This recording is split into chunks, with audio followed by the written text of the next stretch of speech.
Halo, assalamualaikum teman-teman, sobat Sportase. Nih, saat ini gue lagi sama Bang Ikin. Ya. Terima kasih Bang Rizky Aryani. Siap. Kodam Terhormat. disapa Ikin. Terhormat kita bisa masuk di akun Sportase. Bang Ikin, Apa nih Bang? kita ngomongin Persija nih Bang Ikin ya. Boleh. Kenapa? Ini kan lagi rame sekarang nih bursa transfer Bang Ikin. Menurut Bang Ikin nih transfernya Persija era Sintayong nih bagaimana Bang Ikin? Ya, menurut gue sih sejauh ini kalau ngeliat CV ya, kita kan belum tahu nih praktiknya kayak gimana. Cuman kalau secara CV sih buat gua 9/10 lah ini. 9/10 CV-nya ya Pratama Arahan, kita tahu lah level tim nasional. Akil Safik juga musim lalu Di Bayangkara lumayan lah. ya 9 clean sheet kalau nggak salah. Pokoknya itu performanya oke lah. Terus ya Victor Detan juga emang PSM pemain PSM yang potensial lah, pemain muda yang emang dari sering masuk timnas kelompok umur juga kan. Terus siapa lagi? Dennis Kollinger. Kalau lokal udah ya belum lagi. Nah, kalau pemain asing juga Dennis Kollinger, pemain Kroasia, kapten di tim sebelumnya.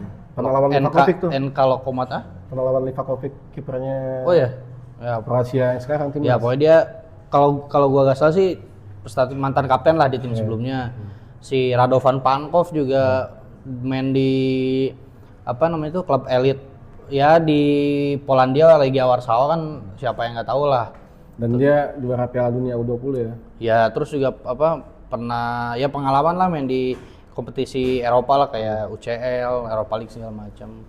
Terbaru kan si Kwon Chang Hong, siapa sih namanya? Kwon Chang Hon. Chang Hon. Winger Korea Selatan main di Piala Dunia 2022 meskipun kalau nggak salah tadi siang gua cek datanya itu main cuma sekali sih lawan Ghana, tapi ya main di Piala Dunia bos, emang berarti udah ya levelnya ini udah level pemain Piala Dunia gitu. Jadi ya menurut gua oke lah, layak dinanti lah ini permainan Persija Belum lagi pertama di bawah Sintayong dengan pemain seperti ini gitu. Belum lagi ada Kyohei sama Kerim Memija ya. Ah ya, ada mereka juga bek kanan kan, Kerim bek kanan, Kyohei gelandang. Ya menarik nih, meskipun sayangnya kayaknya di Piala Presiden nggak tim utama nih yang main ya. Ya, tadi udah dikonfirm. Udah dikonfirm sama Sintayong di latihan bahwa akan menurunkan tim muda di Piala Presiden. Jadi belum kelihatan lah ya Persija nanti ya. Ya mungkin ya kelihatannya ntar mungkin di pre-season resmi Agustus lah mungkin mudah-mudahan sih Persija bisa ngundang tim luar negeri lagi nih, seru nih kayaknya. Bisa coba lawan luar negeri. Ya, maksudnya kita yang Persija yang ini aja, Persija yang inisiasi gitu, gak usah nunggu. Tapi kan dia ke Thailand nanti TC. Iya, maksudnya abis pulang dari TC Thailand kan tapi spare waktunya kayaknya agak mepet ya. Agustus ya sih, tapi ya mungkin bisa lah, mesti dapat lah 1-2 kali uji coba di sini. Jadi total pemain Persija asingnya itu berapa nih? Itu. Kerim, Dennis, Pankov, Fabio Calnego, Van Basten tadi ada. Pasti ada. Kyohei, Gustavo Almeida, Kyohei si Cak Kwon Korea. Chan Hong. 8. Iya, kayaknya baru 8 deh. Mungkin 3 lagi. Tadi ditanya sih bakal maksimalin sih kayaknya. Harusnya ya sisa kalau ngelihat di posisi sih sisa striker tuh udah otomatis. Striker udah otomatis 1. Terus mungkin 2 lagi. Kayaknya sih winger bisa 1, sama mungkin antara bek kiri kali ya. Bek kiri kan berarti cuman Bek udah banyak, Bos. Arahan, Donitri. Siapa? Ya udah 2 lumayan. Ya, bisa diberbagi. menurut Kadang gua sih Sen juga dipinjemin ya? Oh iya masih ada Shen ya, tapi kayaknya ya Shen kan kabarnya dipinjemin ke PSS kan. Jadi kayaknya sih kalau Shen beneran dipinjemin mungkin ya bisa jadi sih satu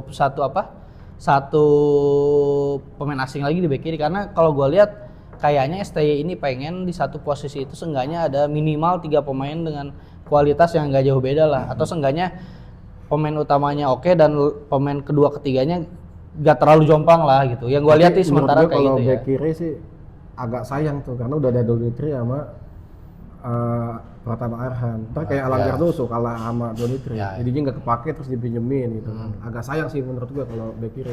Mending sih yang attacking midfielder malah banyakin situ. Belum karena ada kita ya. kan yang ada Kyohei bisa tuh. Cuman kan kadang-kadang kayak Gustavo Franca kan tahun lalu kan. Ketika dia underperform kan nggak ada backup-annya tuh. Sedangkan di gelandang bertahan tuh kita udah banyak tuh backup-annya gitu.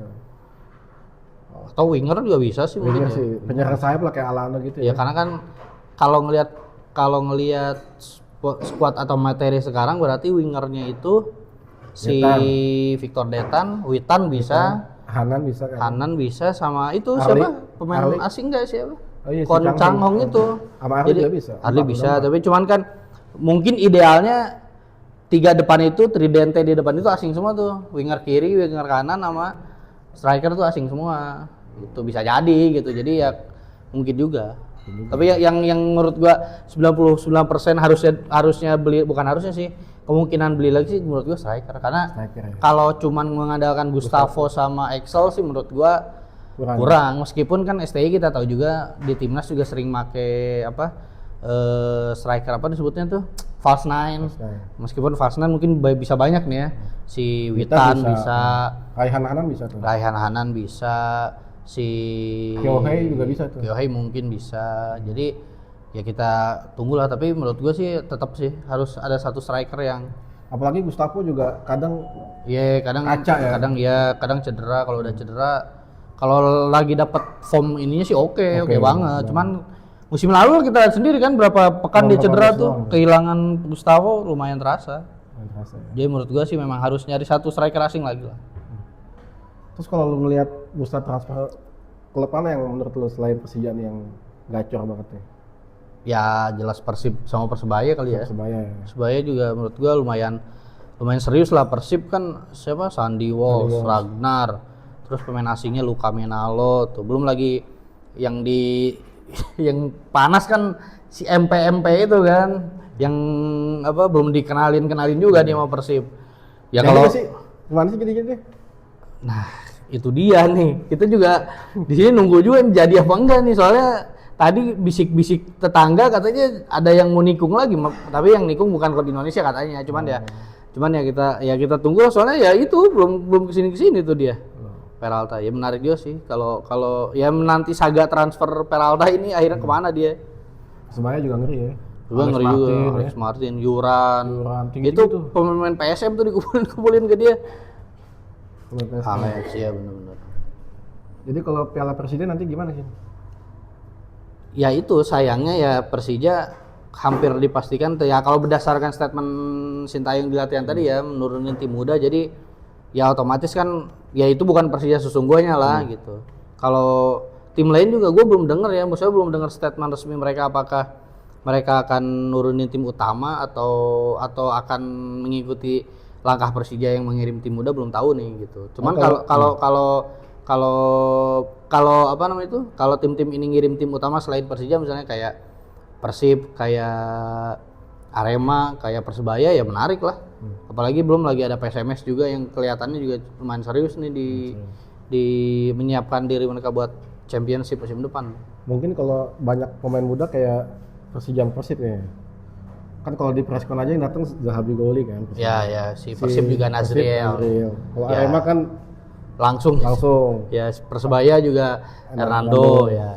Memang kalau kita ngelihat PSMS mana hati. PSM mati. Emang sih kalau kita ngelihat kalau ngelihatnya dari preskon, patokannya dari preskon sih memang kelihatannya Persija sama Persib seolah-olah memberi kode atau isyarat bahwa mereka akan mengandalkan pemain muda ya, buat lalu ya di tengah belum adanya turnamen pendamping kayak Piala Indonesia gitu kan. Ya Piala Presiden ini memang menurut gua memang ajang yang tepat untuk panggungnya pemain muda lah.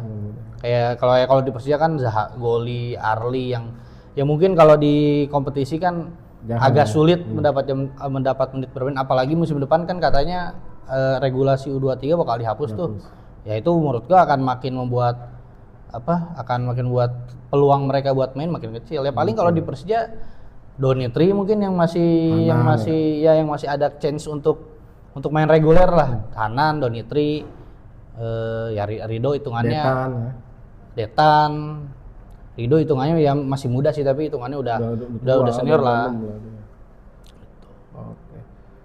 Terus kalau Bang Ikin lihat nih, kan Persija ditargetin buat juara gitu ya. Dengan komposisi yang ada kayak gini nih, yang sementara ini nih ya. Kira-kira kansnya itu di posisi berapa nih Bang Ikin? Dengan melihat juga saga transfer dari klub lain gitu ya. peluang pasti ada lah tentunya. Tapi gue pengen ya itu gue penasaran striker dulu lah. Ini kalau Persija bisa dapat striker yang secara CV oke, ya mungkin Persija benar-benar bisa jadi kontender serius nih untuk Persib terutama ya yang juga kayaknya serius mereka kan. Ya apa dan balik lagi kita kan belum tahu nih Sintayong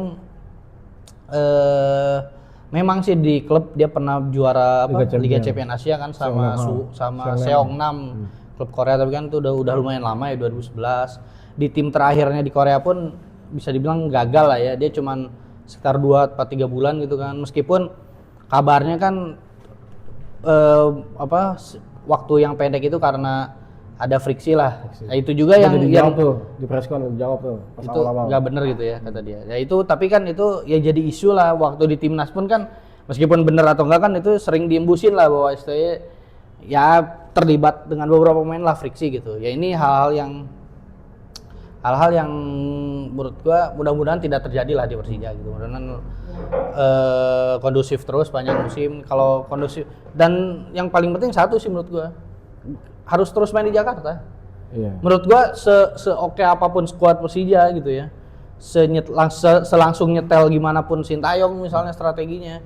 Tapi kalau dalam 17 laga kandang hampir setengahnya 7 lah misalnya main di luar Jakarta atau di luar GBKJ sih, ya menurut gua susah juga. Kayak musim lalu tuh menurut gua juga banyak banget satu di antaranya ya laga kandang itu yang nggak bisa dimaksimalin sama kita, termasuk lawan Persib tiba-tiba dilempar ke Samarinda lah, itu kan janggal gitu ya. Jadi ya menurut gua hal-hal seperti inilah, hal non teknis seperti ini yang menurut gua juga harus juga diperhatiin lah sama Persija, jangan sampai mengulang kesalahan yang sama gitu. Tapi tergantung Persib juga sih, seharusnya Persib nih udah berbicaranya di Asia nih harusnya nih Bang Ikin. Dengan squad yang ada nanti lebih gacor lagi sih, menurut gua dia harus berbicara banyak di Asia.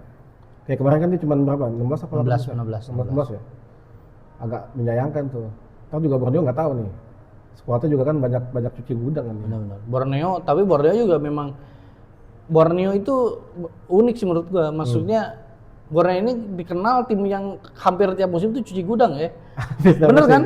Tapi hebatnya ya jadi mulu gitu, maksudnya bahkan pemandu bakatnya bagus sih. Bagus, gua akuin. Gua bagus. Penasaran tuh gua siapa tuh pemandu bakatnya. Soalnya ya seenggaknya dari pemain asing yang dia dapat lah. Dari zaman mungkin yang gue ingat Matius Pato tuh kan. Tiba-tiba gacor di dia. Peralta, Koldo apa Kaldo gitu. Obieta lah pokoknya belakangnya, itu juga lumayan lah musim lalu. Terus si Juan Villa sih, yang juga sempat di kabarnya di rumor-rumorin ke Persija juga kan.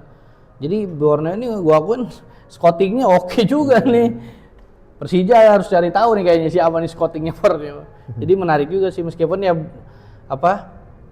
kayaknya belum ngumumin pemain tuh. Belum. Menarik nih. Banyak kan udah out semua. Terima kasih. Dewa juga jangan salah loh. Dewa.